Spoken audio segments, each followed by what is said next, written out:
Réaliser les vœux d'enfants malades, c'est l'objectif de l'association Make-A-Wish qui a tenu son gala annuel ce lundi. Pour récolter les fonds nécessaires, une tombola et une vente aux enchères ont été organisées. L'année dernière, 127 vœux d'enfants malades ont été réalisés grâce à ces dons. Une fierté pour le président de l'association. Et je dirais que le premier mot qui me vient, c'est la normalité. Pourquoi la normalité? Parce que ça permet à toute une famille de se retrouver. Souvent, les gens sont en grande difficulté quand ils ont un enfant qui est extrêmement malade.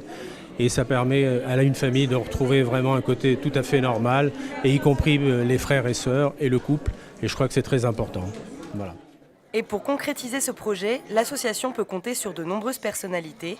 Pour elle, c'est une évidence d'être présente à cette soirée et d'aider ses enfants. C'est des enfants malades qui se battent et à qui on a la possibilité de donner un peu de joie, d'espoir, de rêve. Donc évidemment, je suis tout à fait pour le travail qu'ils font. C'est important pour les familles dans leur thérapie et qu'un rêve, ce n'est pas seulement un rêve ponctuel qui fait du bien d'un coup, c'est un rêve qui veut faire du bien pendant des mois. Enfin, je rêve d'être maman, j'adore les enfants. Quand j'étais plus jeune, j'adorais faire du babysitting. J'ai vraiment un lien très fort avec les enfants.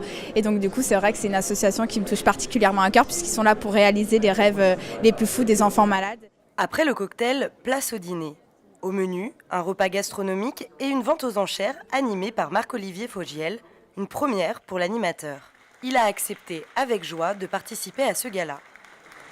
Je suis papa moi-même de 2 petites filles qui sont bien portantes, et quand on m'a contacté pour réaliser les vœux des enfants malades, je me dis que c'est un minimum de passer un peu de temps et de donner un peu à d'autres. Quand on est un privilégié, ça me paraît une évidence.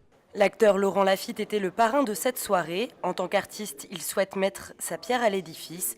Comme chaque année, partenaires, célébrités et particuliers ont apporté leur généreux soutien afin qu'un maximum de vœux puissent être réalisés.